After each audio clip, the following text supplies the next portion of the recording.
Hello guys, good morning. Good morning, good morning, good morning. Update tayo, update. Yan yung makina, hindi pa natin na ayos yung makina. Kasi may iba akong ginawa guys. Ginawa ko yung lagarag. Yung lagarag, yung kinabit nila. Ayan. Yan. Nilagyan ko po ng ganito, ito. Ito po. Ayan. Kita nyo? Yung may lubid. Yan, nilagay ko yan. Para yung isda hindi malaglag dito. Kasi malaglag to. Malaking buka eh. Tapos dito, nilagyan ko din oh. Yan, yan. Para kung ano may ilagay natin dito, hindi po siya malalaglag. Oh, di ba? Di ba? Tapos, dinublihan ko din ito. Ito. Dinagay ko to. Kasi sabi ko, in case of emergency, meron kang extra na kawayan. Ito nilagyan ko sa kabila, nilagyan ko din sa kabila ng ano, ng ganon. Ito. Yan ngayon, yung kanina yung dagat doon pa. Oh, ngayon nandito na. Yan. Oh, nilagyan ko din dito sa kabila. Oh, ayun, meron din siyang yung tali oh. Kasi panangga to sa isda guys, para hindi malaglag siya ba. Baka malaglag siya dito, sayang naman yung isda natin. Ayan, tapos yung dito inadjust ko yung dito kasi parang hindi siya align. Yung tiningnan ko ito, parang dikit na dikit siya masyado dito. Kaya tinanggal ko, ayun, pinutol ko yung nylon. Tinanggal ko, tapos kinabitan ko ulit panibagong nylon. Binuka ko siya kunti para naka-align naman. Bagay. Hindi kasi naka-align eh. Kaya tinanggal ko, binago ko. Tapos nilagyan din natin dito sa likod ng kahoy. Meron naman to dati. Ito mga ano to, pag sino magtambay dito, meron siyang panangka, hindi siya mahuhulog, di ba? Ayan o. Hindi siya mahulog. Dito siya nakaupo, meron pwede sangga niya ito. 'Di ba? Pwede siya sumandal dito. 'Di ba? Tapos dito pwede natin lalagyan ng kima. Ito siya. Kima ito. Ito siya. Dito na natin ilalagay. Oh. Tali yan dito. Oh, ayun, so far mamaya siguro pag mamaya pupunta na ako ng tindahan.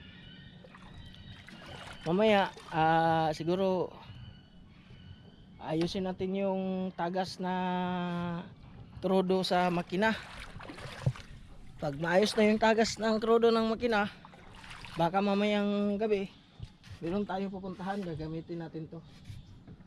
Kasi meron nga tayong kasko na nabili, panibagong bangka na gagawin natin. Medyo mas malaki dito na bangka, panibago. Ang makina na ilalagay natin doon, hindi na katulad nito na dalawang air cool. Ang ilalagay natin doon, mga ano na, yung puso na ilalagay natin doon. Ayan, kung ano may ilalagay natin dito, hindi siya malalaglag. Dito kasi nakalagay yung mga buya, yung mga galon. Yung galon kasi yun yung buya namin. Mas matibay kasi yung galon, mas maganda yung galon. Kasi yung galon mas may pwersa. Ano yun eh?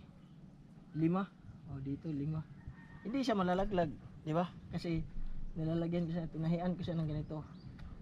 Sa pagtahi nito guys, wala nang tuturo sa akin. Bali inisip ko lang. Pero iwan ko kung tama ba to. Tama ba yan? Ayun, so far yung ating motor is patapos na. Sa susunod na mga araw tatakbo na to.